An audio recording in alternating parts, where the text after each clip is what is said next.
The fluorescent lights of the corner convenience store buzzed overhead like dying insects, casting a sickly yellow glow over rows of processed food I couldn't afford. My fingers trembled as I counted the crumpled bills in my palm, $7.32. Enough for instant ramen and maybe, if I was lucky, a carton of eggs. The linoleum floor beneath my worn sneakers was sticky with something I didn't want to identify, and the whole place smelled of stale coffee and industrial cleaner trying desperately to mask the scent of decay. I was invisible here. Just another exhausted woman in sweatpants at 9 p.m. on a Tuesday. Dark circles under my eyes like bruises. My unwashed hair pulled into a messy bun. 6 months ago, I'd worn designer dresses and had my nails done every week. 6 months ago, I'd been someone else entirely. My hand instinctively went to my stomach. Still flat. Still my secret. As I reached for the cheapest brand of noodles on the shelf. 3 months along, and I hadn't told a soul. How could I?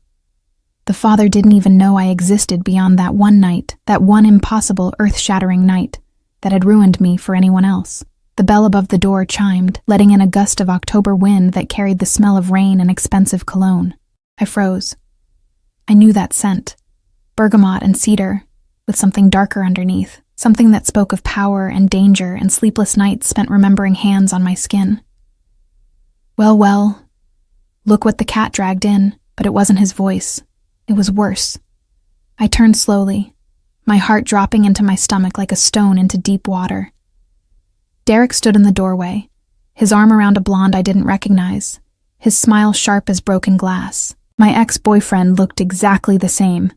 Same perfectly styled hair, same expensive jacket, same cruel twist to his lips when he'd found someone to hurt. "Emma," he said, my name dripping with mock surprise. "I almost didn't recognize you. You got fat." His laugh echoed through the store, bouncing off the cheap shelves and fluorescent lights. The blonde giggled, pressing closer to him, her manicured nails, red, perfectly done, digging into his arm. Heat flooded my face. My hand dropped from my stomach like I'd been burned. I wasn't showing yet, couldn't be, but suddenly I felt enormous, exposed, like my secret was written across my body in letters everyone could read. "Derek," I managed, my voice barely above a whisper. "Wow, what happened to you?" He stepped closer, and I could smell whiskey on his breath. His eyes traveled over me with the same disdain he'd shown that last night, when he'd told me I wasn't worth the trouble, that I was too boring, too poor, too everything he didn't want. "I mean, I knew you'd let yourself go after we broke up, but this is..." He gestured vaguely at my body, and shame burned through me like acid. I should have said something, should have told him to go to hell, that I was better off without him, that I'd found someone who made me feel things he never could. But the words stuck in my throat, trapped behind the lump of humiliation that threatened to choke me. "Leave her alone, man," the clerk called from behind the register. But his voice was uncertain, not wanting trouble. Derek ignored him. "You know, I actually feel bad now. I mean, breaking up with you was the right call, but I didn't think you'd completely fall apart." His hand reached out, and I flinched. He grabbed my chin, tilting my face toward the harsh light. "You look terrible. When's the last time you slept, or showered?"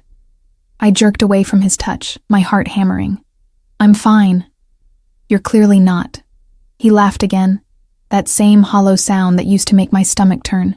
"God, Emma, have some self-respect. Hit the gym or something. Though I guess that costs money, and you never did figure out how to keep a job, did you?" The blonde shifted uncomfortably, finally sensing that this had crossed a line from casual cruelty into something darker. I wanted to disappear, to melt into the sticky floor and never have to face those mocking eyes again. My hand clutched the package of ramen so hard the plastic crinkled, the only sound in the sudden silence except for that damned buzzing light. "We should go," the blonde murmured, tugging at Derek's arm. But he wasn't done. He never was, not when he'd found someone to make small. "Seriously though, Emma. Get yourself together. This is just sad." He pulled out his wallet, new, leather, expensive, and held out a $20 bill like it was charity. "Here, buy yourself a salad or something." The humiliation was complete, total. I stood there, frozen, unable to move or speak or do anything but exist in this moment of absolute degradation.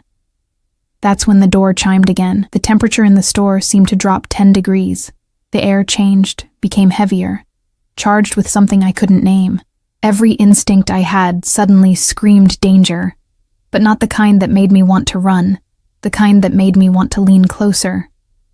I smelled him before I saw him. That same cologne, but richer now, more potent. Bergamot and cedar and something that made my knees weak. Heavy footsteps, measured and deliberate, crossing the linoleum. The clerk behind the register went rigid, his hand sliding toward something beneath the counter before he seemed to think better of it. Derek's smile faltered. His girlfriend's face went pale. I turned. He stood 3 feet away, and the world narrowed to just him. Tall, taller than I remembered, in a black suit that probably cost more than my entire apartment. The fabric moved like liquid shadow across shoulders that could carry the weight of empires. His face was sharp angles and dangerous beauty, with eyes so dark they were almost black, fixed on Derek with the focused intensity of a predator that had just spotted prey. But it was the stillness that terrified. The absolute, utter quiet of a man who didn't need to raise his voice to make people bleed. 2 other men flanked him, both built like brick walls, both with the telltale bulges under their jackets that said they were armed. One of them, dark-skinned with a scar across his jaw, swept the store with his gaze, checking exits, threats, everything. The other, younger but no less dangerous, positioned himself near the door. No one moved. No one breathed. His eyes met mine for half a second, and I saw something flicker there. Recognition, concern, before they slid back to Derek with glacial coldness. "Is there a problem here?" His voice was quiet, soft almost, but it carried the weight of violence barely leashed, of power that didn't need to be shouted. Derek's face had gone from smug to uncertain, to afraid in the space of seconds. No problem. Just catching up with an old friend. That's not what it looked like." He took a single step forward, and Derek took 2 back, releasing the $20 bill. It fluttered to the floor between us like a white flag. "It looked like you were insulting this young woman." We were just talking. I didn't mean..." "You called her fat." Not a question. A statement. He'd heard everything. "You tried to give her money like she was begging on the street." Another step. Derek stumbled backward into a shelf, knocking over a display of chips. "And you touched her without permission." The blonde had already edged toward the door, smart enough to recognize a predator when she saw one. "Look, I don't want any trouble," Derek stammered, his hands raised. "I was just joking around. We used to date. It's just how we talk." "No." The word cut through the air like a knife. "That's not how anyone talks to her, not anymore." I should have been afraid, should have run. This man, whose name I didn't even know, who I'd spent one perfect, terrible night with 3 months ago, was clearly dangerous. Everything about him screamed organized crime, from the expensive suit to the armed guards, to the way the clerk was now pretending to be very interested in something under the counter. But all I felt was a flutter in my chest that had nothing to do with fear. His hand moved, a subtle gesture, and the man with the scar stepped forward. Derek made a strangled sound. "Please," Derek whispered. "I'm sorry. I'm so sorry. I'll leave. I'll never bother her again, I swear." "You'll do more than that." Those dark eyes never left Derek's face. "You'll apologize to her, properly. On your knees." The store was so quiet I could hear my own heartbeat, rapid and wild. Derek's face went from white to red, humiliation and fear warring in his expression. The blonde had disappeared entirely, the door swinging shut behind her. Derek's knees hit the floor, the sticky linoleum leaving marks on his expensive pants. "Emma, I'm sorry. I'm so sorry. I shouldn't have said those things. You're beautiful, and I was an asshole, and I'm sorry." The words should have felt good. Vindication, revenge, all the things I'd dreamed about in the months since Derek had torn my heart out and stomped on it. But I felt nothing except an overwhelming awareness of the man standing beside me, radiating controlled violence, and something else I couldn't name. "Good," he said softly.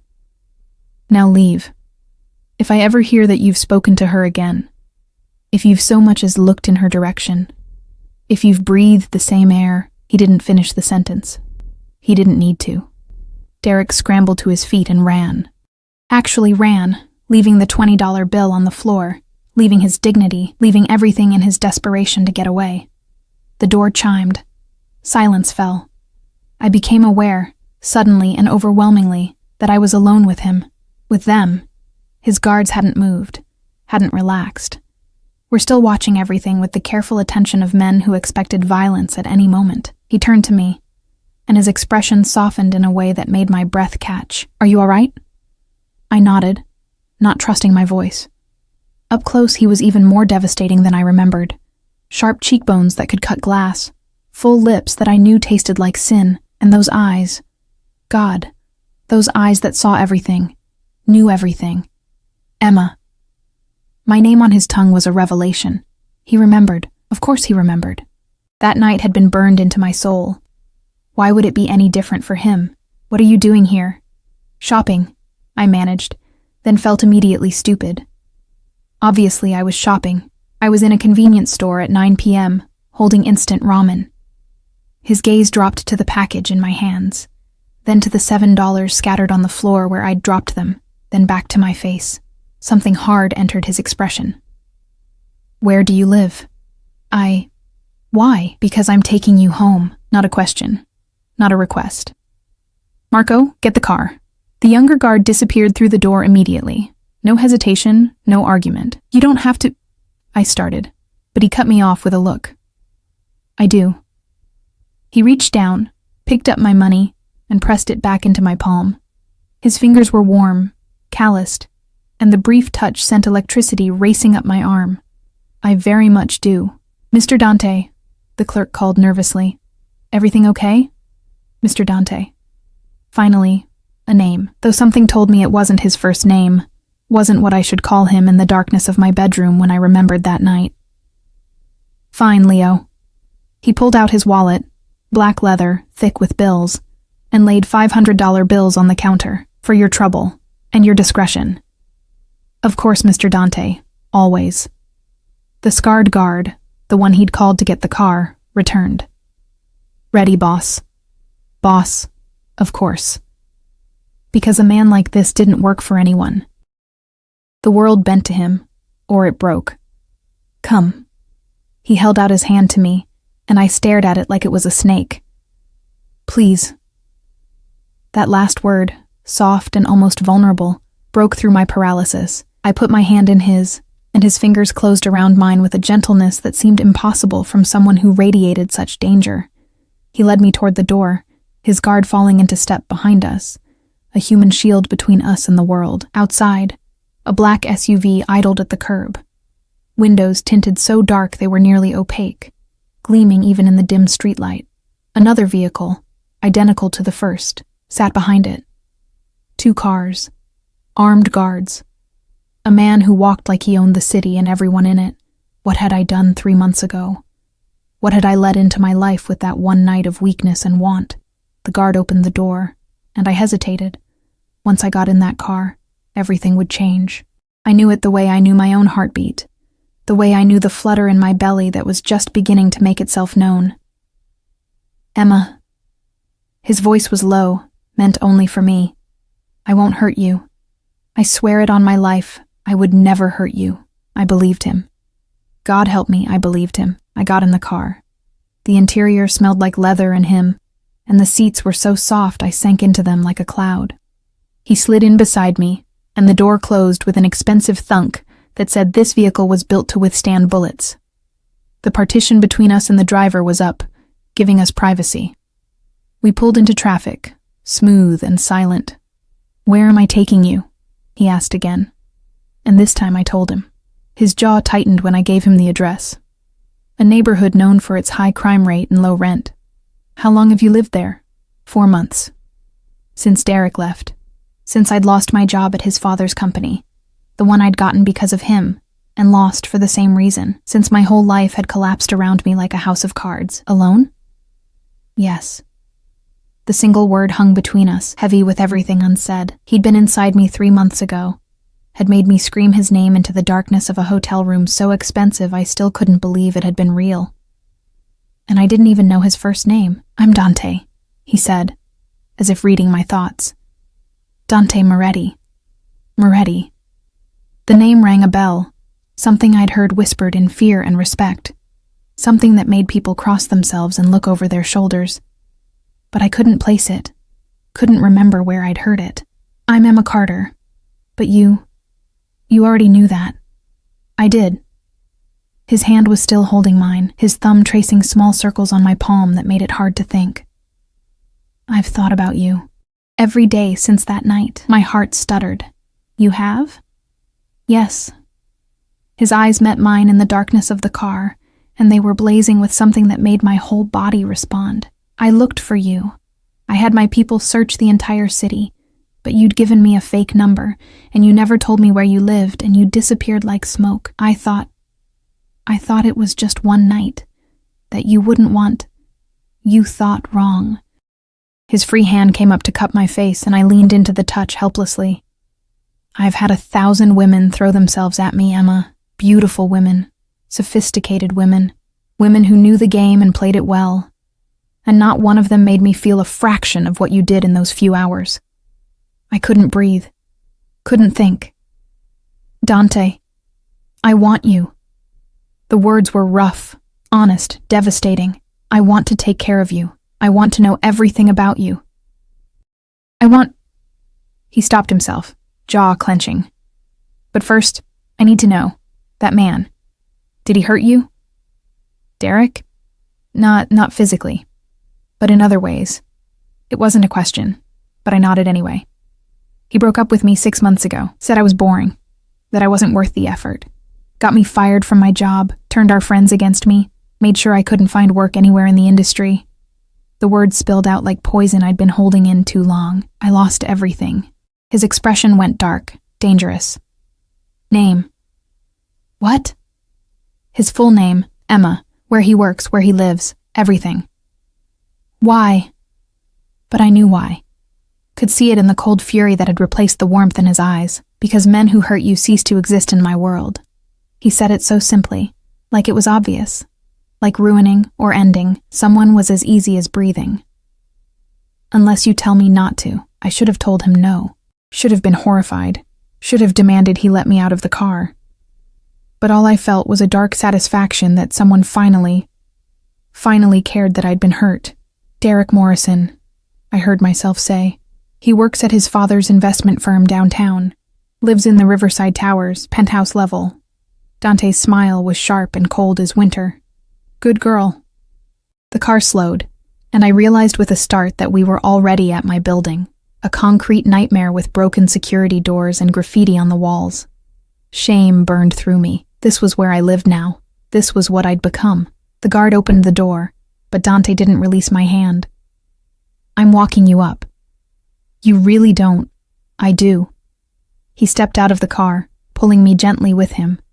"Marco, stay with the vehicles. Luca, with me." The scarred guard, Luca, fell into step behind us as we entered the building. The elevator was broken, had been for weeks, so we took the stairs. I was acutely aware of Dante behind me, of his eyes on my body as I climbed, of the way the stairwell smelled of urine and desperation. My apartment was on the 4th floor, a studio barely bigger than a closet. I fumbled with my keys, hands shaking, and finally got the door open. Dante's expression when he saw inside made me want to cry. One room. A mattress on the floor, no frame, a hot plate instead of a stove, clothes in garbage bags because I couldn't afford a dresser. The bathroom door hung crooked on its hinges, and I could see black mold creeping up the shower wall. No. The word was flat, final. Absolutely not. "It's not that bad, Emma." He turned to me, and his face was harder than I'd ever seen it. "You're not staying here. Get what you need. You're coming with me." "I can't just—" "You can." His hands gripped my shoulders, not hard but firm, unmovable. "I have 7 properties in this city. You can choose any of them. But you're not spending another night in this place. Dante, I don't even know you. You know enough. His eyes dropped to my stomach, and my blood turned to ice. And I think there's something you need to tell me. The world stopped spinning. My hand flew to my stomach instinctively, protectively. And that single gesture told him everything. His eyes tracked the movement, then locked onto my face with an intensity that made my knees weak. How long? His voice was controlled, too controlled, like he was holding back a storm. I don't... The denial died on my lips. There was no point in lying. He could see the truth written across my face, in the way my body had curved inward to shield the tiny life growing inside me. 3 months. The math was simple, devastating, perfect. Mine. Not a question. A statement of absolute fact. I nodded, tears burning my eyes. I didn't know how to find you. I tried, I swear I tried. But you were just gone. And I thought maybe it was better if you didn't know. Because what could a man like you want with... He kissed me. It wasn't gentle. It was claiming, possessive, a brand that seared itself into my soul. His hands tangled in my hair, pulling me against him, and I melted into his body like I'd been made to fit there. He tasted like mint and danger and something darker, something that made every nerve ending in my body catch fire. When he pulled back, we were both breathing hard. His forehead rested against mine. His eyes closed, and I could feel him trembling. My child, he whispered, and his voice cracked on the words. You're carrying my child, and you've been living here, alone, struggling. His eyes opened, and they were blazing with something between fury and anguish. Do you have any idea what that does to me? I'm sorry. Don't. His thumb pressed against my lips, silencing me. Don't apologize. Not for this. Never for this. His hand slid down to my stomach, spread wide and possessive over the flat plane. How do you feel? Are you sick? Have you seen a doctor? The questions came rapid fire, and I could barely keep up. I'm fine. A little nauseous in the mornings, but nothing terrible. And no, I haven't. I couldn't afford... His jaw clenched so hard I heard his teeth grind. Luca. The guard stepped forward immediately. Boss? Call Dr. Romanelli. I want her at the penthouse within the hour. Full examination, everything Emma needs. He looked back at me. And call Maria. Tell her to prepare the master suite and have the kitchen stocked. Also... He paused, his eyes sweeping over my meager belongings. Send someone to buy clothes. Everything. Size.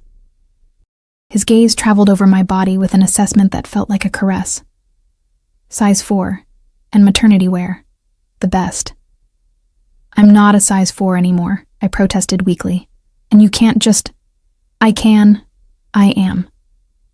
He cupped my face, forcing me to meet his eyes. You're mine now, Emma. You and our baby. That means I take care of you. That means you never want for anything again. That means you live like the queen you are. Understood? I should have argued. Should have insisted on my independence, my pride, but I was so tired, so scared. So desperately grateful that someone was finally offering to help carry the weight I'd been bearing alone. Okay, I whispered. His expression softened, and he pressed a kiss to my forehead. Good girl. Now pack what you want to keep. Luca will have the rest disposed of. Disposed of? I looked around at my shabby belongings. The threadbare blankets, the chipped dishes, the clothes that had seen better days. But... You won't need any of it. He was already pulling out his phone, typing rapidly.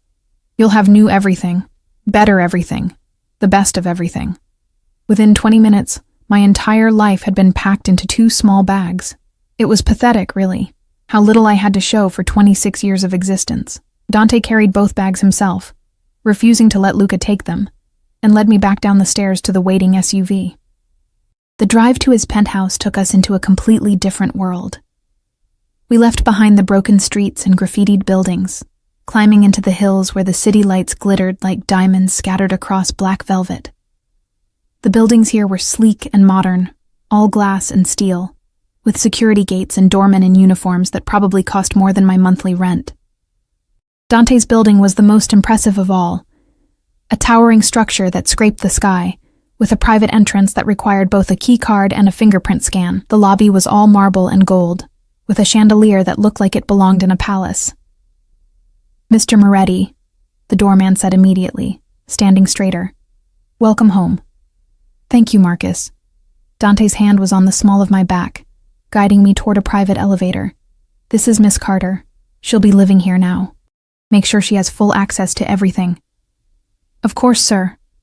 The elevator required another fingerprint scan, Dante's, and then we were rising smoothly upward, 42 floors, according to the display, the penthouse level. "How many people live here?" I asked, trying to break the silence that had fallen between us. "In the building? About 60 families.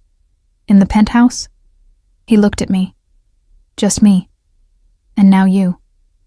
The elevator opened directly into his home, and I stepped into a space so beautiful it made my chest ache. Floor-to-ceiling windows offered a panoramic view of the city, the lights spread out below us like offerings.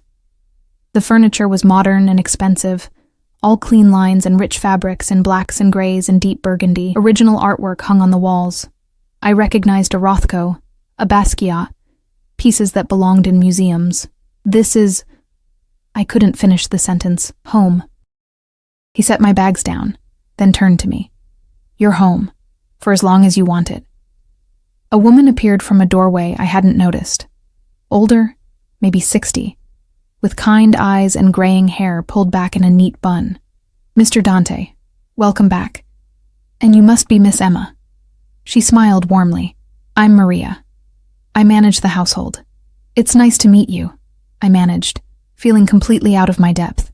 "Maria, is the master suite ready?" Dante asked. "Of course. I've prepared everything as you requested. And Dr. Romanelli just called. She'll be here in 30 minutes. Perfect." He turned back to me.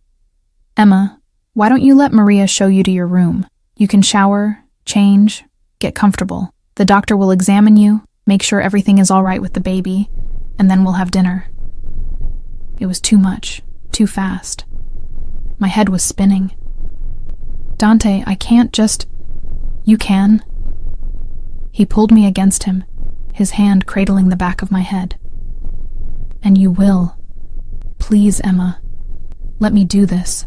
Let me take care of you both." The both broke something inside me. He wasn't just accepting the baby, he was claiming it, wanting us. I nodded against his chest, breathing in his scent, letting myself believe for just a moment that this could be real, that I could have this, that I deserved this. "Come, dear," Maria said gently, and I followed her through the penthouse, past a gourmet kitchen that looked like something from a cooking show, past a living room that could have hosted a party for 50 people, down a hallway lined with more art and photographs. Though Dante appeared in none of them. The master suite was bigger than my entire old apartment. A king-sized bed dominated the space, dressed in sheets that looked like they cost a fortune. A sitting area by the windows, a walk-in closet that was currently empty but enormous, and a bathroom done in marble and gold that made me gasp. "The shower has 7 settings," Maria explained, pointing to the controls, "and the tub has jets if you prefer a bath. Towels are here, and I've set out some robes for you. Mr. Dante had me order toiletries. I hope the scents are all right, but if not, just let me know and I'll get whatever you prefer." I stared at the array of expensive products lined up on the counter, everything from designer face wash to body lotions I'd only ever seen in magazines. "This is too much," I whispered. "Mr. Dante doesn't believe in half measures," Maria said with a knowing smile. "When he cares about something, or someone, he goes all in. You'll get used to it." Would I? Could anyone get used to this level of luxury, this kind of care? Maria left me alone, and I stripped off my cheap clothes with shaking hands. The shower was a revelation, hot water that never ran out, water pressure that felt like a massage, steam that filled the enormous space and made everything feel like a dream. I washed my hair with shampoo that smelled like jasmine and cost more per ounce than I used to spend on groceries. When I finally stepped out, wrapped in a robe so soft it felt like wearing a cloud, I found that someone had been in the room. My old clothes were gone, replaced by an outfit laid out on the bed. Designer maternity wear, soft and comfortable and beautiful, underwear still in the package, even slippers. I dressed slowly, marveling at how everything fit perfectly. How had he known my size just by looking? A knock on the door. "Miss Emma? Dr. Romanelli is here." The doctor was a woman in her 50s with a no-nonsense air and warm hands. She set up her equipment in the sitting area of the suite and gave me the most thorough examination I'd ever had, asking questions about my health history, my symptoms, the father's medical background. "Everything looks good," she said finally, packing up her portable ultrasound machine. "You're measuring right on track for 12 weeks. Have you been taking prenatal vitamins?" I shook my head, shame burning through me again. "No judgment," she said kindly. "We'll start you on those today. And I want to see you weekly for the next month, just to make sure everything stays on track. Mr. Moretti has made it very clear that you and the baby are his top priority." "He has?" She smiled. "I've known Dante since he was a boy. I've never seen him like this. You must be very special." Before I could respond, the door opened and Dante strode in. He'd changed too. Still in black, but more casual now. Slacks and a button-down with the sleeves rolled up, revealing forearms corded with muscle and marked with scars I wanted to trace with my tongue. "Well?" he demanded, going straight to the doctor. "Is she all right? The baby?" "Both are perfectly healthy," Dr. Romanelli assured him, "though Emma needs to gain some weight. She's underweight for this stage of pregnancy." His jaw clenched. "I'll make sure she eats. I'm standing right here," I protested. He looked at me, and his expression softened. "How do you feel?" "Overwhelmed, confused, like I'm dreaming and I'm going to wake up back in that apartment." "You're never going back there." He crossed to me, pulled me to my feet, into his arms. "I'm going to take care of you, Emma, you and our child. I'm going to give you everything you've ever wanted, and things you haven't even thought to want yet. And in return, all I ask is that you let me." "Why?" The question burst out of me. "Why do you care so much? We spent one night together, one night, and then I disappeared. You don't owe me anything. I owe you everything." His hand found my stomach again, spread possessively. "You're carrying my heir, my child.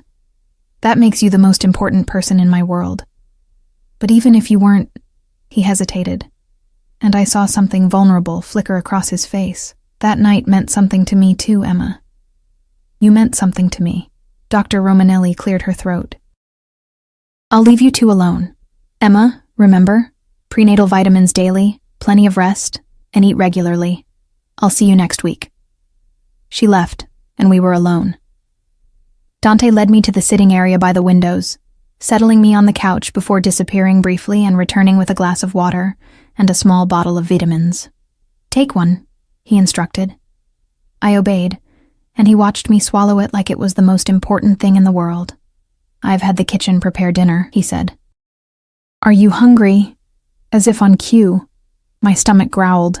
I hadn't eaten since this morning, a piece of toast I'd forced down despite the nausea. "Starving." His smile was small but genuine. "Good." Dinner was served in a dining room that could have seated 20, but Dante had the staff set us up at one end of the long table, close enough to talk intimately. The food was incredible. Pasta with fresh tomatoes and basil, grilled chicken, vegetables I didn't even recognize but tasted like heaven. And bread, warm and crusty, with butter that melted on my tongue. I ate like I was starving, because I was. Dante watched me with satisfaction, occasionally adding more to my plate, making sure my water glass stayed full. "Tell me about yourself," he said when I finally slowed down. "Everything. I want to know everything." So I told him. About growing up in foster care, bouncing from home to home, never quite belonging anywhere. About working my way through community college, getting my business degree, landing the job at Morrison Investments. About Derek, who'd seemed like a fairy tale until he'd shown his true colors. About the loneliness and the fear and the desperate hope that had led me to that hotel bar 3 months ago, looking for one night to forget. "And I found you instead," I finished softly. "You did." His hand covered mine on the table. "Tell me about that night. From your perspective." Heat flooded my face. "You were there. You know what happened." I know what I experienced. I want to know what you felt. I took a shaky breath. I saw you at the bar. You were intimidating. Beautiful. Dangerous. Everything I should have stayed away from. But when you looked at me, I felt like I was the only person in the world. Like I mattered. You did. You do. We talked for hours, about everything and nothing. You made me laugh. You listened when I talked. I closed my eyes. And when you kissed remembering. I'd never felt anything like that. Like my whole body was on fire. Like I was finally alive. I felt it too, he said roughly. Like lightning. Like coming home. And then the hotel room. God, Dante, the things you did to me. The things we did to each other. His eyes were dark, hungry. I've never lost control like that. Never wanted someone so badly I couldn't think straight. And when I woke up and you were gone, I panicked, I admitted. I thought it was just sex for you, a one-night stand. I didn't want to be pathetic, clinging to something that didn't exist. It existed. It exists. He stood, pulled me to my feet, backed me against the wall. Do you feel this? His body pressed against mine, hard and wanting. This is real, Emma. This need. This hunger. I haven't touched another woman since that night. Haven't wanted to.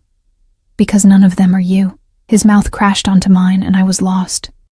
His hands were everywhere, learning my new curves, the subtle changes pregnancy had made to my body. When he cupped my breast, fuller now, tender, I moaned into his mouth. Too much. He murmured against my lips. Not enough. I pulled at his shirt, desperate to feel skin. Please, Dante, I need a discreet cough from the doorway. We sprang apart to find Maria standing there, her eyes carefully averted.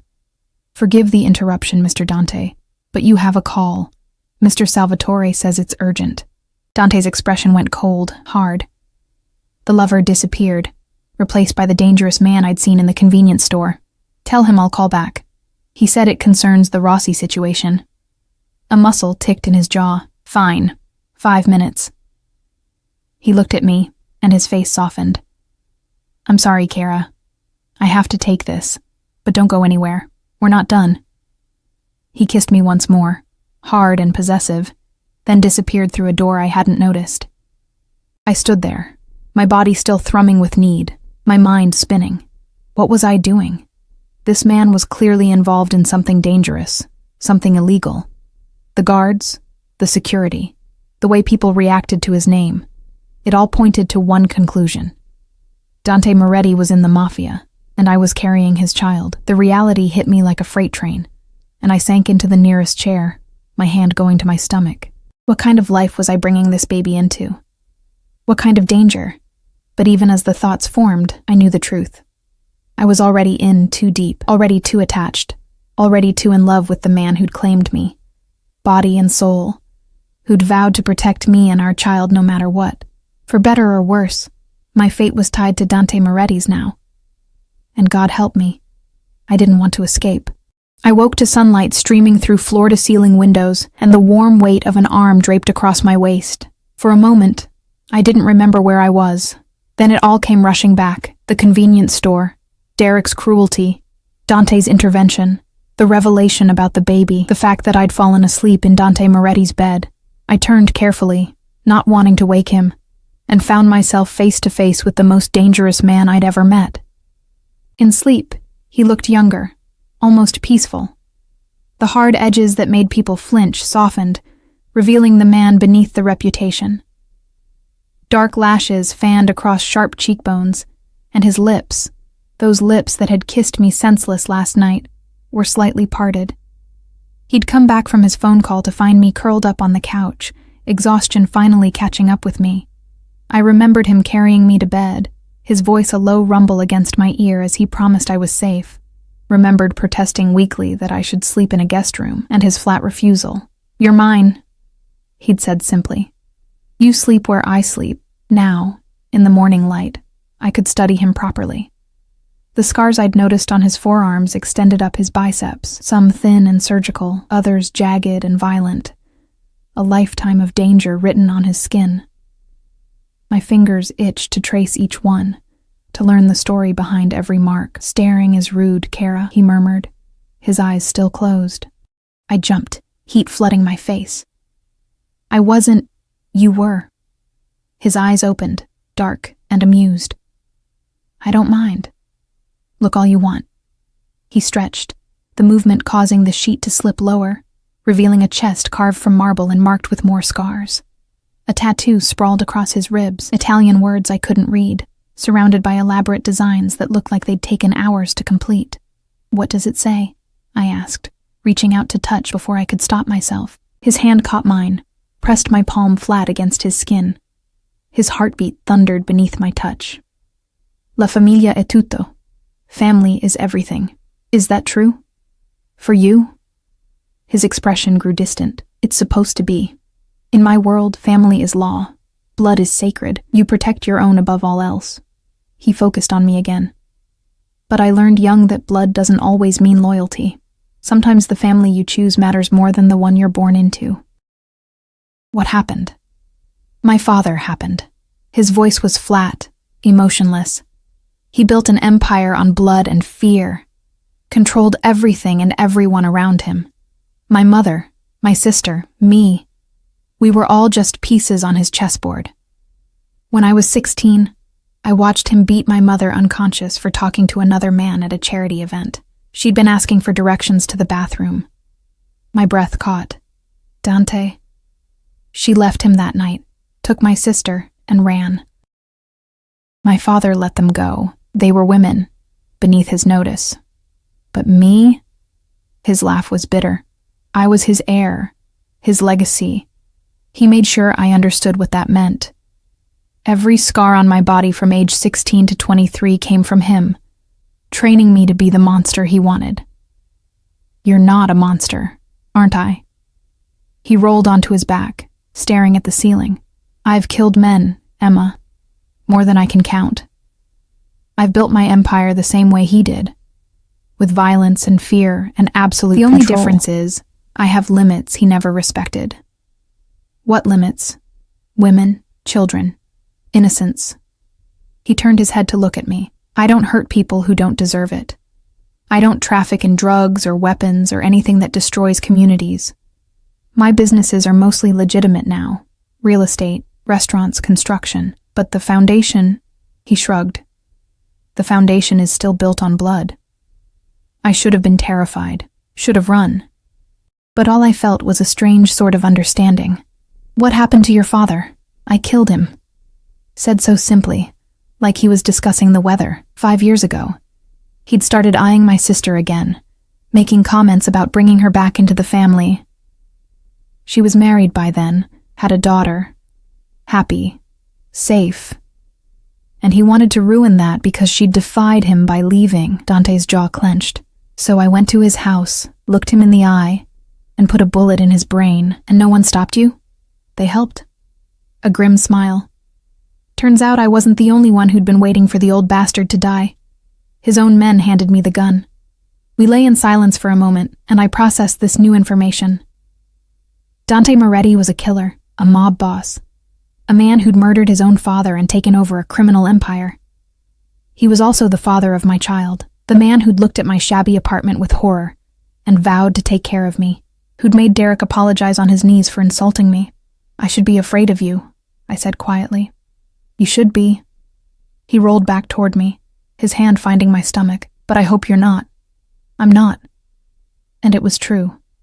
I should be, but I'm not. Why? Because you're gentle with me. Because you care about the baby. Because when you look at me, I don't feel invisible anymore. I covered his hand with mine. And because I think beneath all the violence and the power, there's a good man trying to get out. His laugh was sharp, disbelieving. There's nothing good in me, Emma. Then why do you have limits? Why do you care about innocence? Why did you let your mother and sister go? Because they deserved better than him, better than this life. And don't I deserve better too? Doesn't our baby? He froze. Yes. Which is why I should let you go. Send you somewhere safe, far from this world, where you and the baby can have normal lives. Terror shot through me. Is that what you want? No. The word was torn from him. God help me, no. I want to keep you here, locked away where nothing can touch you. I want to watch you grow round with my child. I want to be there for every appointment, every milestone. I want to hold our baby when it's born, and know that I created something good in this fucked up world. His eyes met mine, blazing with intensity, but wanting something and deserving it are two different things. I kissed him, poured everything I couldn't say into the press of my lips against his. That I wanted this too, that I chose him despite the danger. That maybe together we could be something better than we were apart. He groaned into my mouth, rolled me onto my back, settled his weight between my thighs. Emma, he breathed against my lips, we should stop. Why? Because if we don't, I'm going to make love to you until neither of us can walk. And you need to eat breakfast, Dr. Romanelli said. Fuck what Dr. Romanelli said. I pulled at his hair, bringing his mouth back to mine. I need you more than I need food. Careful, Kara. His hips rocked against mine, and I could feel how much he wanted this too. I'm trying to be a gentleman. I don't want a gentleman. I want you. That broke his control. His mouth was on my neck, my collarbone, marking me with kisses that would leave bruises. His hands pushed up the silk nightgown Maria had left for me. When had I even changed into it? And found the changes pregnancy had made to my body. So beautiful, he murmured against my breast, so fucking perfect. He took his time, learning every new curve and hollow, every sensitive spot that made me gasp. When he finally slid inside me, it felt like coming home, like two broken pieces fitting together to make something whole. We moved together in the morning light, slow and deep and perfect. He whispered to me in Italian, words I didn't understand but felt in my bones. When I came apart beneath him, he swallowed my cries with his kiss, then followed me over the edge with my name on his lips.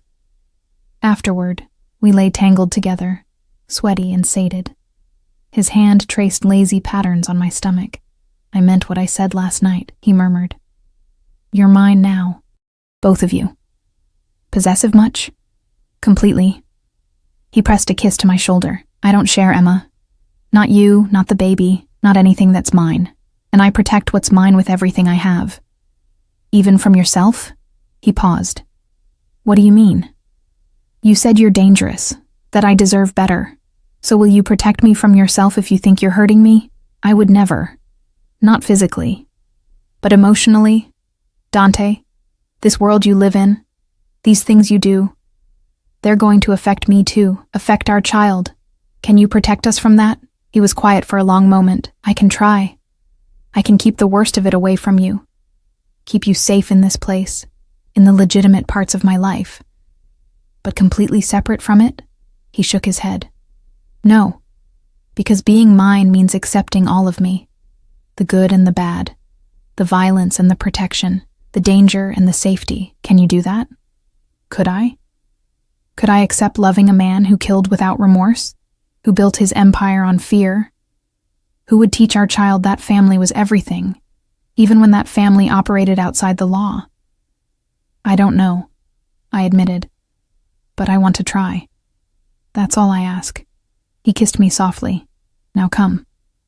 You need to eat before I get distracted again. Breakfast was served on the terrace, a space I hadn't noticed last night, with a view that stretched across the entire city. The morning air was crisp and clean, so different from the stale atmosphere of my old apartment. Maria had prepared enough food to feed an army. Eggs, bacon, fresh fruit, pastries, juice, coffee, decaf for me, Dante specified. I ate while he watched, occasionally adding more to my plate, his satisfaction evident every time I took another bite. I have to go out today, he said as I finished my second croissant. Business I can't postpone, but Luca will stay with you, and Maria is here if you need anything. I don't need a babysitter. You need protection. His tone left no room for argument. There are people in this city who would love to hurt me by hurting what's mine. And now that includes you and our baby. The casual way he said it, like threats on my life were just a normal Tuesday, should have terrified me. Maybe it did, a little. What kind of business? I asked. His expression shuddered. The kind that's better you don't know about. Dante, Emma, he took my hand. I'm trying to keep you separate from this part of my life. Let me. Before I could argue, his phone rang. He glanced at the screen and swore in Italian. I have to take this. Finish eating. He stepped away, his voice dropping to a low murmur I couldn't hear. I watched him pace the terrace, one hand in his hair, tension radiating from every line of his body. When he returned, his face was carved from stone. What's wrong? Derek Morrison filed a police report last night. Says he was assaulted and threatened by unknown men. His smile was cold. He's also claiming you were kidnapped. My stomach dropped. What? Don't worry. I have people handling it. But it means, he hesitated. It means you need to make a statement. Tell them you weren't kidnapped, that you came willingly. Of course I'll tell them that. It's the truth. Is it? His eyes searched mine. Because from the outside, it looks like I intimidated your ex-boyfriend, then took you to my home and convinced you to stay. They could argue coercion. That's ridiculous. You saved me from him. You offered me a place to stay. I chose to come here. Then that's what you tell them. He pulled out his phone. I'm calling my lawyer. He'll prep you. Make sure you know what to say. I don't need to be prepped. I just need to tell the truth. The truth has a way of getting twisted in the legal system, Kara. Especially when it involves someone like me. He was already dialing. Just trust me on this. An hour later, I was sitting in Dante's home office, a masculine space of dark wood and leather, across from a man who introduced himself as Vincent Castellano, Dante's personal attorney. He was maybe 50, with silver hair and sharp eyes that missed nothing. Miss Carter, he began, setting a recorder on the desk between us. I need you to tell me in your own words exactly what happened last night. Don't leave anything out. So I told him. About the convenience store, Derek's insults, Dante's intervention, about choosing to come here, about the baby, about everything. Vincent listened without interrupting, occasionally making notes. When I finished, he sat back and studied me. You understand that Mr. Morrison is painting this as a kidnapping? That he's claiming Mr.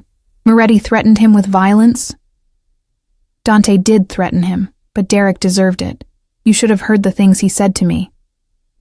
What Mr. Morrison deserved and what's legal are two different things. Vincent leaned forward.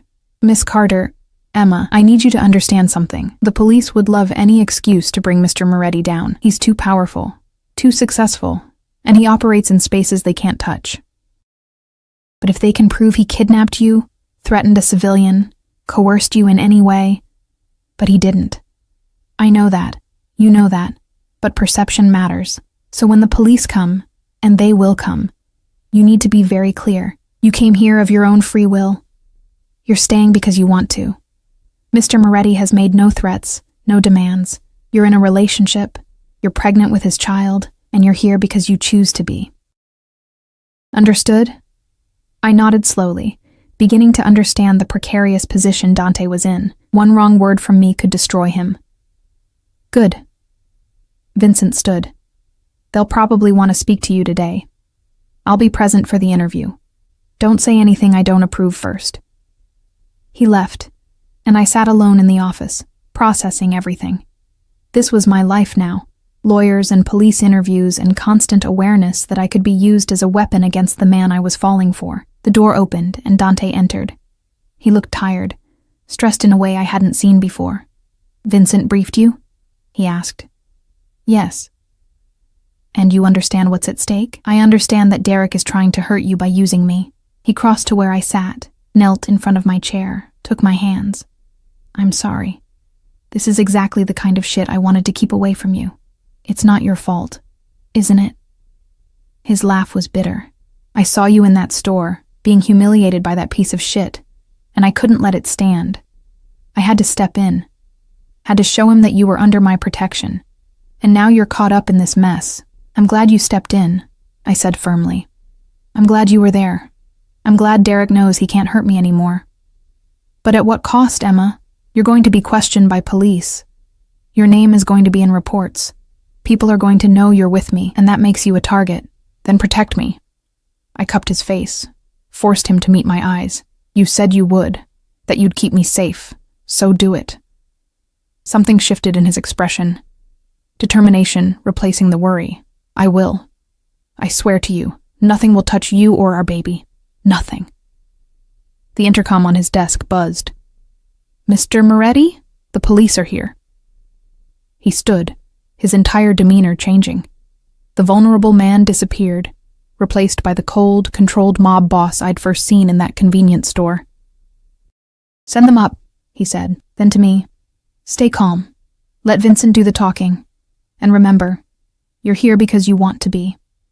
2 detectives arrived, a man and a woman, both looking deeply uncomfortable to be in Dante Moretti's home. Vincent ushered them into a formal sitting room, and I sat on a velvet couch while they asked their questions.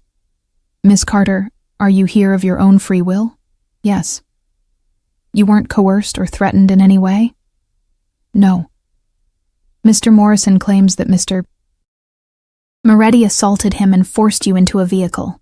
Mr. Morrison is lying. I kept my voice steady, even though my heart was racing. Dante, Mr. Moretti, defended me when Derek was insulting me. He offered me a ride home because I was upset. I chose to come here instead. Why? I met the female detective's eyes. Because I'm pregnant with Mr. Moretti's child, and he wants to take care of us. That caused a stir. The detectives exchanged glances, and the male one made a note. And the nature of your relationship with Mr. Moretti?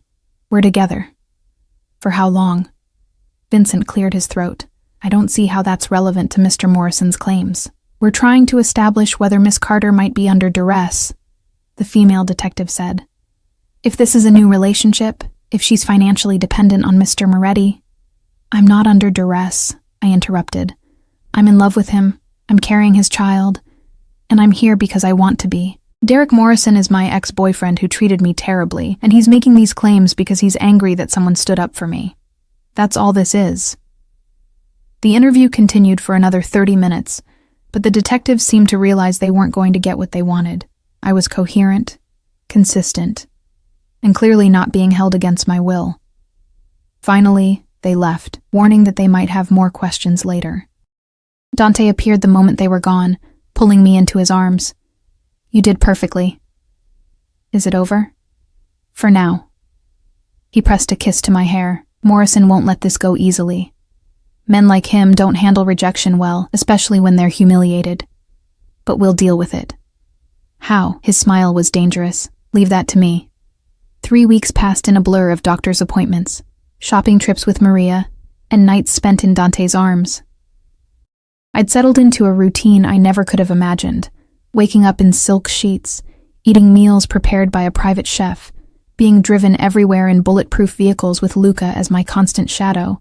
But it wasn't the luxury that made me stay.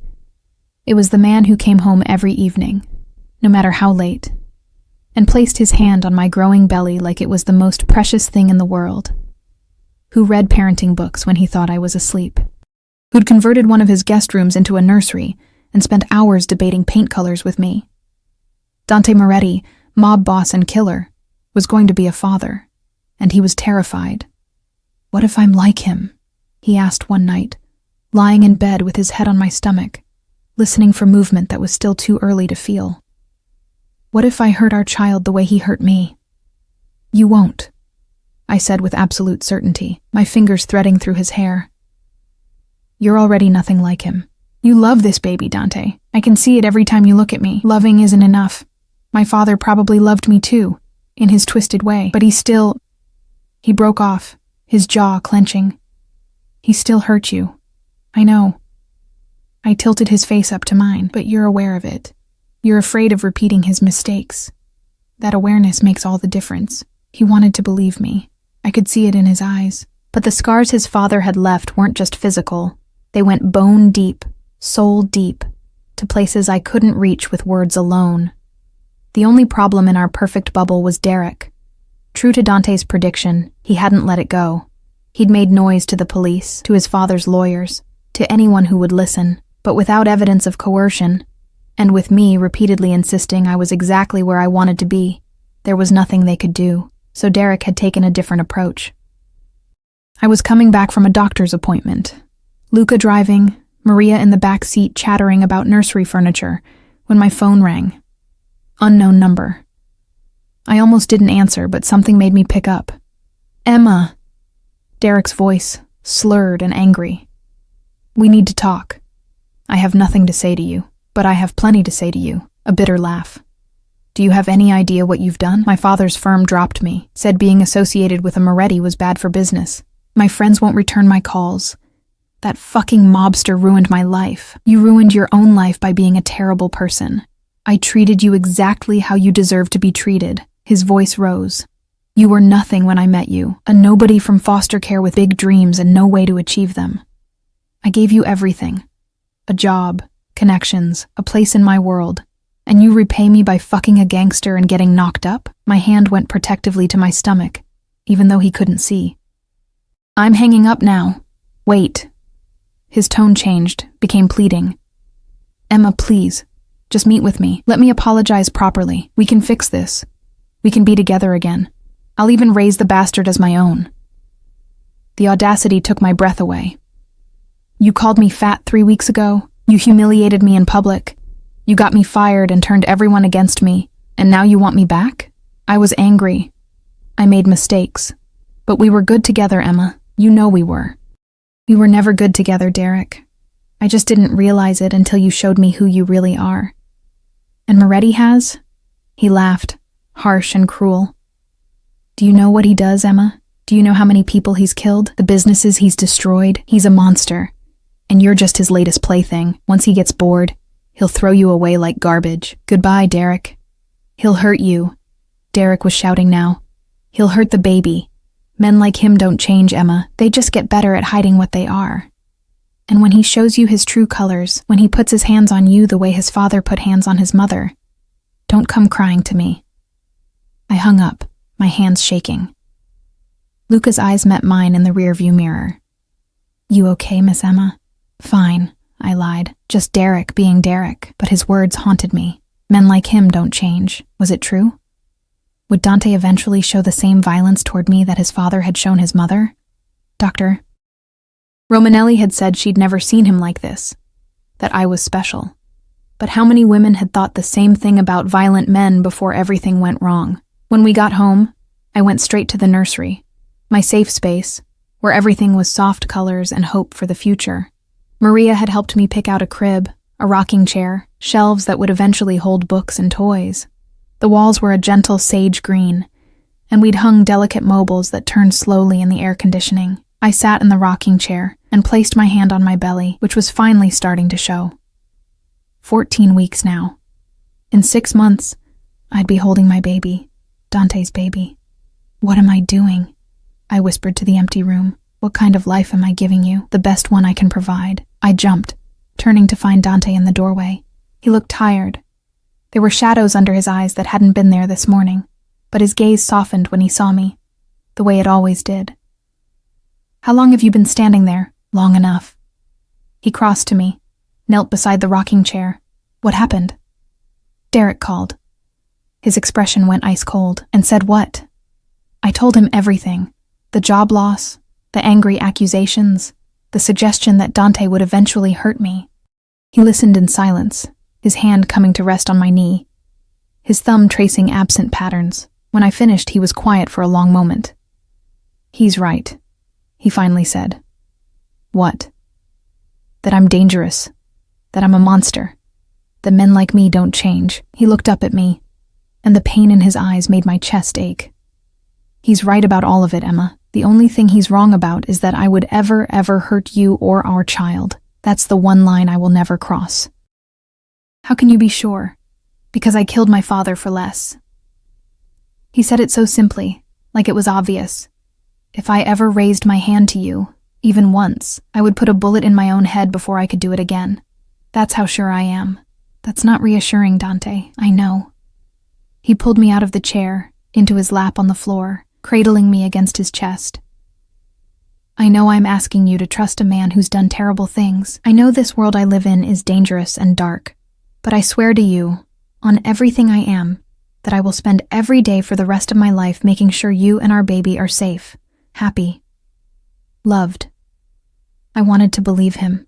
God, I wanted to believe him so badly. "Derek said you'd get bored with me, that I'm just a plaything." His laugh was sharp. "Is that what you think? That this He gestured between us. Is just me playing? Emma, I have been obsessed with you since the moment I saw you in that hotel bar. I have thought about you every single day. I turned this city upside down looking for you. And when I found you again, when I learned you were carrying my child, his hand pressed against my stomach. It felt like fate, like everything in my fucked up life had been leading me to you. That's just the baby talking, the air you mentioned. No. He cupped my face, forcing me to meet his eyes. The baby matters, yes, I won't lie about that. But even if you weren't pregnant, I would still want you here, still want you in my bed, in my life, in my future. You're not a plaything, Emma. You're everything. The tears I'd been holding back finally spilled over. He wiped them away with his thumbs, his touch impossibly gentle for such dangerous hands. I'm scared, I admitted, of this life, of this world. Of loving you and losing you, or worse, of you becoming someone I don't recognize. Then I'll spend every day proving to you that I'm worth the risk. He kissed me softly. And if Derek Morrison keeps harassing you, I'll make sure he can't anymore. Don't kill him, I said quickly. Please, Dante. I don't want that on your conscience because of me. His jaw clenched. I won't kill him, but I will make him understand that you're off limits, permanently. How? Leave that to me. 2 days later, Derek Morrison's father's investment firm went bankrupt. The news was everywhere. Massive fraud charges, SEC investigations, assets frozen.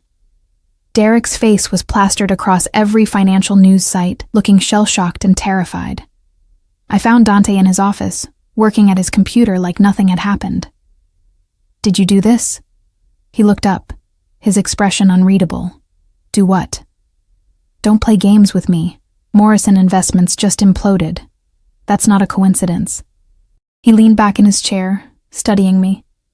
Would it bother you if I had? I didn't know how to answer that. Did you? His father's firm was built on fraud, insider trading, embezzlement, laundering money for some very bad people. I just made sure the right people found the evidence. He stood, crossed to where I stood in the doorway. Derek Morrison is going to prison, Emma. So is his father. They won't bother you again. You destroyed an entire company. I destroyed a corrupt company that was hurting innocent investors. His hand cupped my cheek. And yes, I did it partly to protect you, to make sure Derek understood that you're mine, and anyone who threatens what's mine pays the price. Does that make you hate me? I should have said yes.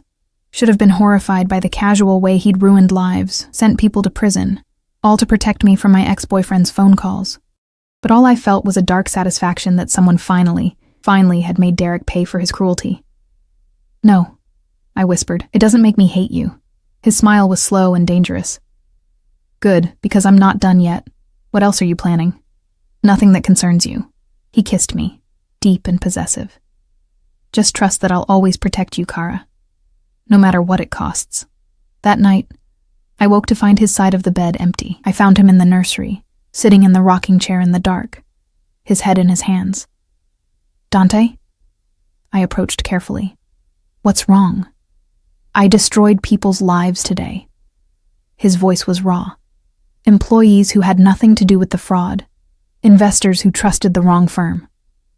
Hundreds of people affected because I wanted revenge on one man. I knelt in front of him, taking his hands. You said they were committing fraud, that they were hurting people. They were. But that doesn't make what I did right. He looked at me, and his eyes were haunted. This is what I am, Emma. This is the monster you're choosing. I solve problems with power and violence and manipulation, and I don't lose sleep over it. Or I didn't, until now. Until me. Until you. He pulled me into his lap. You make me want to be better, to be worthy of you, of our child. But I don't know if I can. This is all I know how to be. Then we'll figure it out together, I said firmly. You be the powerful, dangerous man who protects us, and I'll be the conscience that keeps you from going too far. We'll balance each other out. What if it's not enough? Then we'll deal with that too. I pressed my hand to his chest, feeling his heartbeat. But I'm not giving up on you, Dante Moretti. Or on us. He held me tighter, his face buried in my hair. I don't deserve you. Probably not. but you're stuck with me anyway." His laugh was watery, almost broken. "Best thing that ever happened to me." We stayed like that for a long time, holding each other in the nursery while the city lights twinkled outside. Two broken people trying to build something whole. A monster learning to be gentle. A woman learning to be strong. And between us, growing bigger every day, the tiny life that would change everything. The next morning, Dante was gone before I woke up.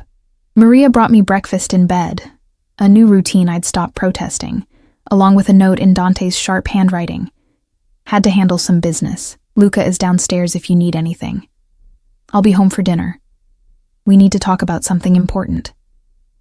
D. The ominous tone made my stomach clench. What could be so important that he needed to warn me about it? I spent the day anxious, trying to distract myself with baby clothes shopping online, and reorganizing the nursery for the third time. Luca followed me around the penthouse like a silent shadow, never intrusive but always present. "Has Dante seemed off to you lately?"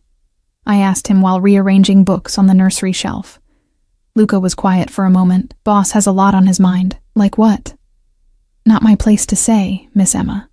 But," he hesitated, "he's been making changes, moving assets around, setting things up. He's planning for the future. Our future? Yours and the baby's." Luca's scarred face softened. "I've worked for Mr. Dante for 8 years. Never seen him like this. He's building something, making sure you both are protected no matter what happens." What could happen? In our world, anything. He met my eyes. "But he won't let it touch you. He'd burn the city down first." That should have been romantic. Instead, it was terrifying. Dante came home at 6, exactly as promised. He looked exhausted but determined, carrying a leather folder that he set on the dining room table. "What's that?" I asked. "Our future." He pulled out a chair for me, waited until I sat, then took the seat beside me. "I've been thinking about what you said, about being better, about our child deserving more than a father who solves everything with violence." "Okay, so I'm making changes." He opened the folder, revealing legal documents. "I'm legitimizing the business, all of it. The restaurants, the construction companies, the real estate holdings, everything above board, everything legal." I stared at the papers. "You're going legitimate?" "As much as I can. There are aspects I can't walk away from completely. Obligations, relationships, debts that need to be paid. But the day-to-day operations, I'm handing them over to people I trust. I'll still oversee things, but from a distance. More businessman, less..." He gestured vaguely. "Less mob boss?" His smile was wry. "Exactly. And this..." He pulled out another document. "This is a trust fund for the baby. $20 million, managed by an independent trustee, untouchable by me or anyone else. Whatever happens, our child will be taken care of." My head was spinning. 20 million. Dante, that's nothing compared to what they deserve. He took my hand. "And this is for you. Another document. The penthouse. Transferred to your name, along with accounts in your name, stocks, bonds. You'll never be dependent on me again, Emma. You'll have your own money, your own property, your own power. I don't understand. Why are you doing this? Because I love you." He said it simply, like it was obvious. "Because I want you to choose to stay with me, not because you have to. Not because you're trapped or scared or have nowhere else to go, but because you want to be here." Tears blurred my vision. "You love me? I've loved you since that first night." He cupped my face. "I just didn't have the words for it until now. You walked into my life and changed everything, Emma. Made me want to be better, to build something real. And then you gave me the greatest gift." His hand moved to my stomach, and I knew I had to do whatever it took to deserve you both. "I love you too," I breathed. I was so scared to say it, to admit it even to myself, but I do, Dante. I love you so much it terrifies me. He kissed me then, soft and sweet and full of promise. "Marry me." I pulled back, shocked. "What?" "Marry me." He slid off his chair, onto one knee, pulling a small box from his pocket. Inside was the most beautiful ring I'd ever seen. A cushion-cut diamond surrounded by smaller stones, set in platinum. "Be my wife." Let me give you my name, my protection, my everything. Let me be the husband and father I never thought I could be. Dante, I know it's fast. I know we're still figuring this out. But I'm sure, Emma, more sure than I've ever been about anything. His eyes were blazing with certainty. Say yes. Please say yes. I thought about the past 3 weeks. The gentleness he showed me every day, the way he read to my stomach at night, the nursery he'd designed with such care, the empire he was reshaping just to be worthy of us. I thought about Derek's warnings, about the danger and the violence and the darkness that came with loving a man like Dante Moretti, and then I thought about the alternative, a life without him. Raising our child alone, never feeling his arms around me again, never seeing his face light up when the baby kicked. There was no choice. There had never been a choice. Yes, I said, and watched his face transform with joy. Yes, I'll marry you. He slid the ring onto my finger, then stood and pulled me into his arms, spinning me around until I was dizzy and laughing. When he finally set me down, he was grinning like a kid on Christmas morning. We'll do it soon, he said, already planning. Small ceremony, just family and close friends. And then I'm taking you somewhere tropical where I can make love to you on a beach. What about the baby? I'll be huge by then. You'll be perfect. He kissed me again. And I'll spend every second worshiping every inch of your beautiful pregnant body. Heat flooded through me. Take me to bed. With pleasure. He carried me to the bedroom, our bedroom, and showed me exactly how much he loved me. Afterward, lying tangled in sheets that smelled like sex, and him, I felt something flutter in my belly. Dante, I gasped, grabbing his hand and pressing it to my stomach. Did you feel that? We stayed frozen, waiting. And then it came again, a gentle butterfly sensation, like a whisper against my palm. The baby, Dante breathed, his eyes wide with wonder. That's our baby. That's our baby, I confirmed, tears streaming down my face. He pressed his forehead to my stomach, and I felt his tears hot against my skin. Hi, little one. It's your papa. I can't wait to meet you. And in that moment, I knew. Whatever darkness came with loving Dante Moretti, whatever danger lurked in his world, this was worth it. We were worth it. Our family was worth everything. 6 months later, I stood in front of floor-to-ceiling mirrors in a private boutique, staring at my reflection. The wedding dress was simple but elegant. Ivory silk that draped over my 8-month pregnant belly, empire waist with delicate beading, and a train that pooled behind me like water. My hair was styled in loose waves, and the diamond earrings Dante had given me last night sparkled in the light. You look beautiful, dear, Maria said, adjusting my veil with tears in her eyes. She'd become so much more than a housekeeper. She was the mother figure I'd never had, the one who held my hair when morning sickness struck, who taught me Italian phrases to surprise Dante with, who'd stayed up late helping me plan this wedding. I look like a whale in silk, I muttered, turning sideways to examine my profile. The baby had dropped last week, sitting low and heavy, making every movement an effort. You look radiant. Dante's sister, Isabella, appeared in the mirror behind me. She'd flown in from Miami 2 days ago with her husband and daughter, and I'd liked her immediately. She had Dante's dark eyes but softer features, and the same fierce protectiveness when it came to family. My brother is going to lose his mind when he sees you, if he even makes it to the ceremony, I said nervously. He's been so tense lately, pre-wedding jitters, Isabella assured me. And the fact that you're about to give birth to his first child any day now. The man's a nervous wreck. That was an understatement. Dante had been hovering obsessively for weeks, insisting on driving me to every doctor's appointment personally, calling Dr. Romanelli at 2 a.m. when I couldn't sleep, reading labor and delivery books like they were battle plans. Last week, he'd installed panic buttons in every room of the penthouse, just in case I went into labor while he was in another part of the house. It's almost time, Maria said, checking her watch. The car is waiting. We were getting married at Dante's private estate an hour outside the city, a sprawling property with vineyards and gardens and enough security to protect a head of state. He'd wanted me somewhere safe, somewhere away from the city where enemies might lurk. I'd stopped arguing about his protective measures months ago. This was who he was, and I'd learned to appreciate it rather than fight it. The ride to the estate was smooth, Luca driving while Isabella kept me distracted with stories about Dante as a child.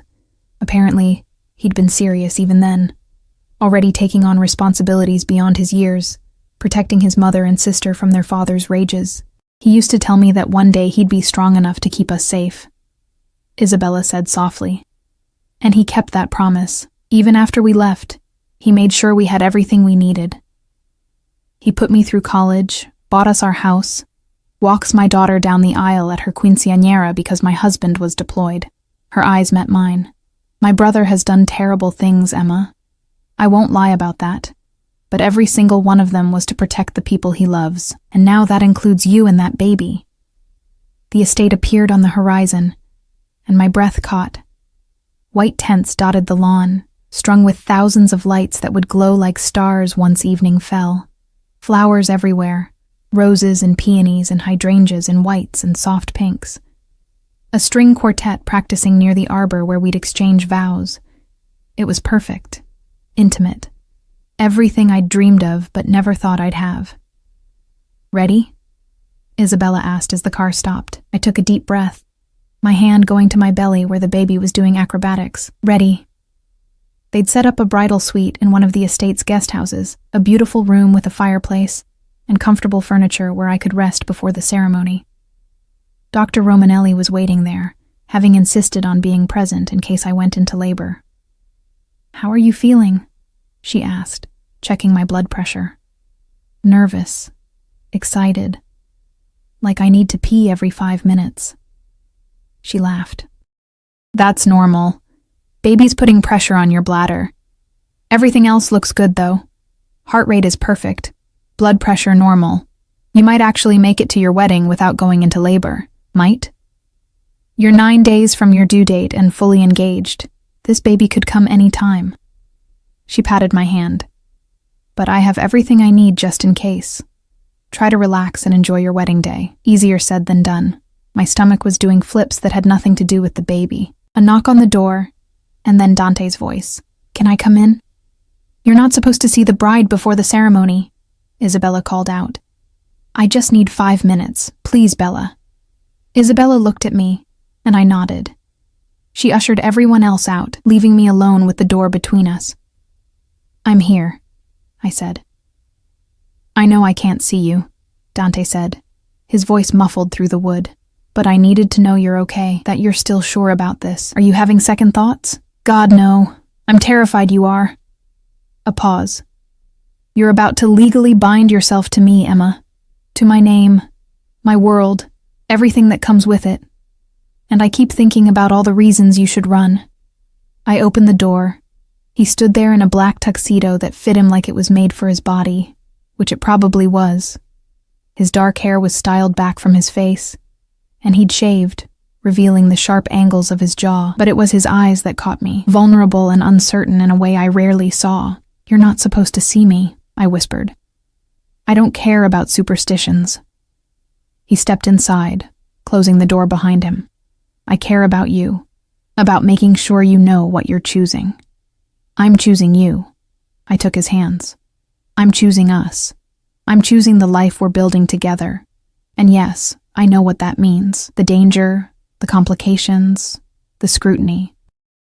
But I also know what I'm gaining. A man who loves me completely, who protects me fiercely, who's going to be an amazing father to our child." His hand cupped my face. "I love you so much it scares me."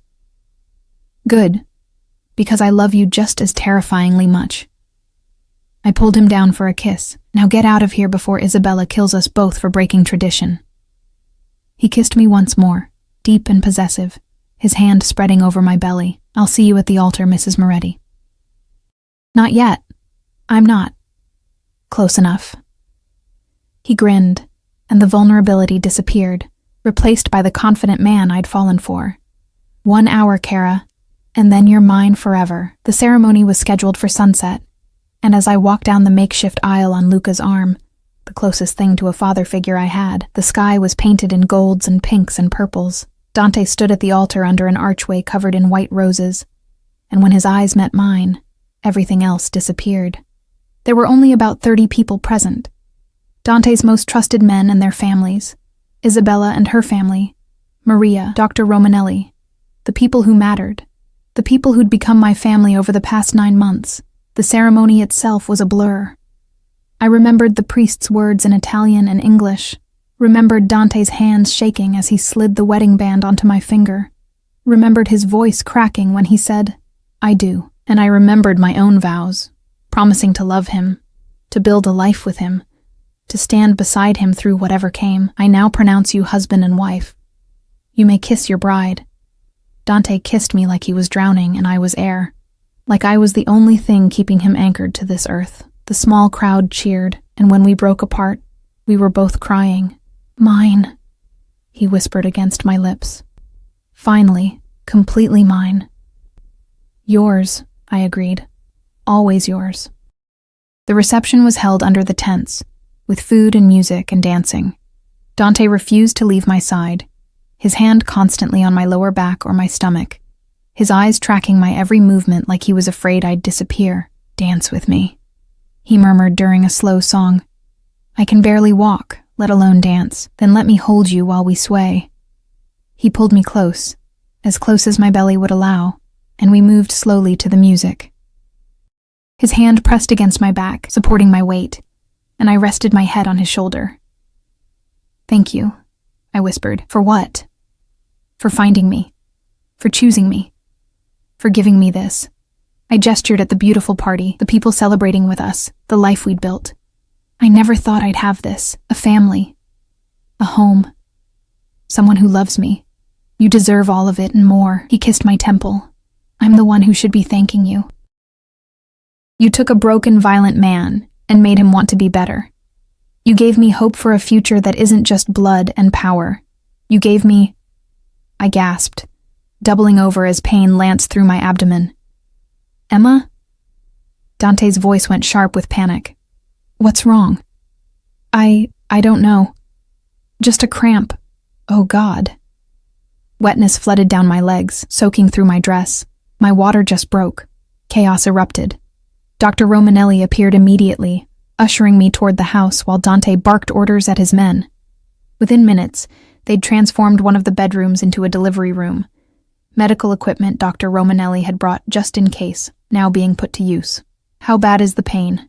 she asked, helping me out of my wet dress and into a hospital gown. "It's..." Another contraction hit, and I grabbed Dante's hand hard enough to hurt. "It's bad. Really bad. That's normal. First babies usually take a while, but with how fast your water broke..." She checked my dilation and frowned. "You're already at 6 centimeters. This baby's coming fast." The next few hours were a blur of pain and pressure, and Dante's voice in my ear, talking me through each contraction. He never left my side, never flinched when I squeezed his hand hard enough to break bones, never looked away even when I screamed obscenities at him. "You did this to me," I shouted during a particularly bad contraction. "This is your fault." "I know, Kara. I'm sorry. You're doing so well. So strong. I hate you." "I know. I love you too." Despite everything, I laughed. Then another contraction hit, and I was crying again. "Almost there," Dr. Romanelli encouraged.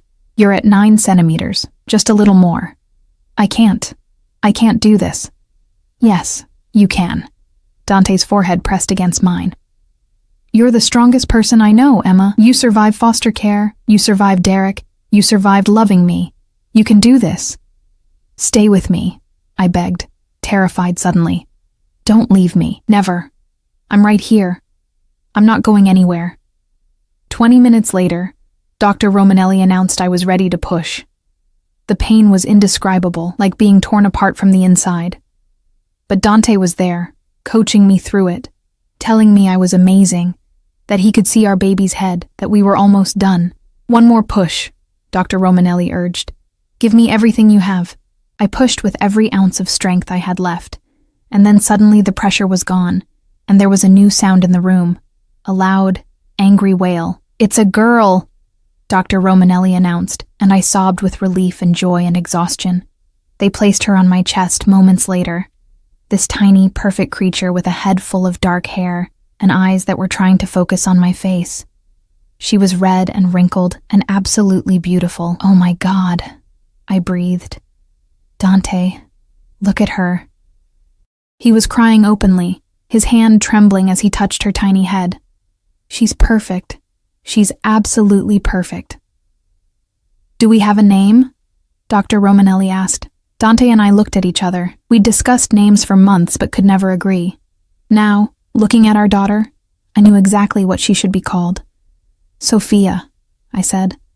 After your mother. Dante's expression crumbled, and he pressed his face into my hair to hide his tears. Sophia Grace Moretti, he managed. If that's okay with you. It's perfect. They let us hold her for a few minutes before taking her to clean her up and do the necessary checks. Dante stayed with me while Dr. Romanelli delivered the placenta and stitched me up, never letting go of my hand. You were incredible, he said, brushing sweaty hair back from my face. I have never been more in awe of anyone in my life. I couldn't have done it without you. You could have. But I'm so grateful I got to be here. He kissed me softly. Thank you for her. For Sophia. For giving me a family. Dr. Romanelli brought Sophia back, all cleaned up and wrapped in a soft pink blanket. She's perfectly healthy, 7 pounds, 4 ounces, and she has excellent lungs. As if to prove it, Sophia let out another wail. I brought her to my breast, and after a few tries, she latched on and began to nurse. Natural, Dr. Romanelli said approvingly. I'll give you 3 some privacy. Congratulations, Mr. and Mrs. Moretti.